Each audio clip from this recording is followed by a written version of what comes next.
شروع اللہ کے نام سے جو بڑا مہربان نہایت رحم کرنے والا ہے۔ السلام علیکم ناظرین۔ ملزم ایک 15 سالہ لڑکا تھا۔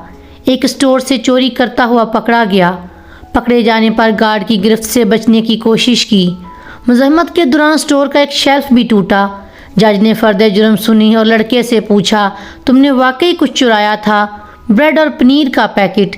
لڑکے نے اعتراف کر لیا۔ کیوں؟ مجھے ضرورت تھی، لڑکے نے مختصر جواب دیا۔ جج، خرید لیتے۔ لڑکا، پیسے نہیں تھے۔ جج، گھر والوں سے لے لیتے۔ لڑکا، گھر پر صرف ماں ہے، بیمار اور بے روزگار۔ بریڈ اور پنیر اسی کے لیے چرائی تھی۔ جج، تم کچھ کام نہیں کرتے؟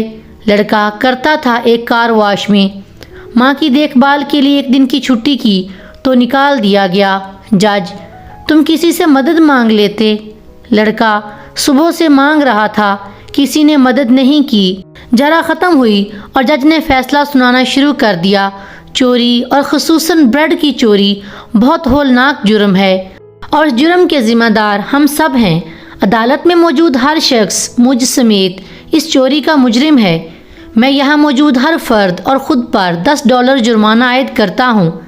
$10 ادا کیے بغیر کوئی شخص کورٹ سے باہر نہیں جا سکتا۔ یہ کہہ کر جج نے اپنی جیب سے $10 نکال کر میز پر رکھ دیے۔ اس کے علاوہ میں اسٹور انتظامیہ پر $1000 جرمانہ کرتا ہوں کہ اس نے ایک بھوکے بچے سے غیر انسانی سلوک کرتے ہوئے اسے پولیس کے حوالے کر دیا۔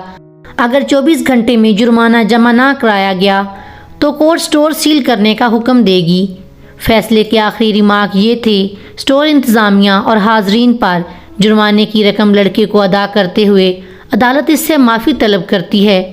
فیصلہ سننے کے بعد حاضرین تو اشکبار تھے ہی، اس لڑکے کی تو گویا ہچکیاں بند گئی تھیں اور وہ بار بار جج کو دیکھ رہا تھا۔ جس معاشرے میں انصاف ہوتا ہے وہی معاشرہ ترقی کرتا ہے، پھر وہ بھلے کافروں کا ہو یا مسلمانوں کا۔ جس نے بھی اس کو پڑھا ہے اسے یہ درخواست ہے کہ جب کبھی بھی زندگی میں قاضی بننے کا موقع ملے تو آخری سانس تک انصاف کریں۔ ویڈیو اچھی لگی ہو تو لائک، شیئر، سبسکرائب ضرور کیجیے گا۔